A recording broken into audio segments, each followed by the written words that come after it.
Tired of wondering whether your content decisions are based on facts or just feelings? You probably know that there's a scientific approach to test what your audience really prefers, and that's called A/B testing. So in today's video, we focus on A/B testing for video content, how to do it right, and common pitfalls to avoid. A/B testing, also known as split testing, in its simplest form is when you create two versions of your content, changing just one element and see which one performs better with your audience. Now, of course, you cannot test everything at once, so it makes sense to focus on one specific question or hypothesis at a time. For example, imagine that people don't click on your videos in the first place. You could then go ahead and create two different titles for the same video, or alternatively, two different thumbnails. What if, on the other hand, people do click on your videos, but then never watch them until the end? Here you could test different video lengths, including or skipping an intro, or even more elusive factors like background music or different aspect ratios. Another scenario might be that you're happy with your video content metrics, but people just don't convert. While reasons could be manifold, you could start by testing different call to actions in the captions or video itself. Whatever you choose, start simple and stick to testing just one variable at a time. Next, you run your controlled experiment. This means you keep everything else as identical as possible except for the variable you are testing. Define your duration of the test and your success metrics up front. These could be anything from video views to watch duration, or engagement rate to click-through rate.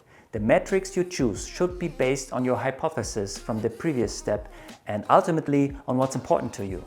Now, when it comes to actually running the test, many ad platforms have A/B testing capabilities already integrated. But what if you don't have the access or budget for those? It's still possible to test your videos organically. You just have to be extra vigilant that you don't introduce additional biases into your experiment. For instance, imagine you're sending your video as part of an email newsletter to all of your contacts. You could then go ahead and send version A of the video to one half of your contacts and version B to the other half.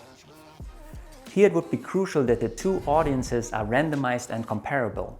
Otherwise, you might see different results not because your videos were different, but the audience was. Now, for posting videos organically on social media, it becomes a bit more tricky because you cannot split audiences.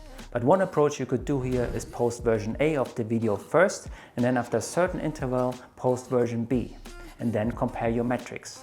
Now, your results here will be influenced by external factors, such as the time of posting, changes in the algorithm, or simply by the fact that some viewers will have seen version A before version B. That's why it's important that you post the versions not too far apart from each other and on the same day of the week and time. And especially here, it would be wise to verify your results by testing the same hypothesis with new videos, but switching which version you post first. Another interesting approach for organic social would be to test on different platforms or different formats on the same platform. For example, posting the same video as a reel and feed post on Instagram at the same time and see which one performs better in relative terms. When analyzing results, watch out for your own biases. It's not about what you think should work, it's about what the data tells you actually works. Look for statistical significance in your results. A small difference might just be random chance, but a substantial difference could signal real preference from your audience. Once you have your results, it's time to iterate. Use the winning version as your new baseline and test it against another variation. This continuous improvement cycle helps you consistently optimize your content for better performance. And here's where EditMate comes in handy. We'll create up to 5 different cuts of every project, giving you everything you need to maximize your content's return on investment through A/B testing. Alright, let's quickly recap how to A/B test your videos. Develop a clear hypothesis and test one variable at a time. Run controlled experiments with defined metrics. Analyze your results objectively using data, not hunches. Iterate and optimize based on what works. By following these steps and letting the data guide your decisions, you'll stop guessing and start knowing what your audience truly wants.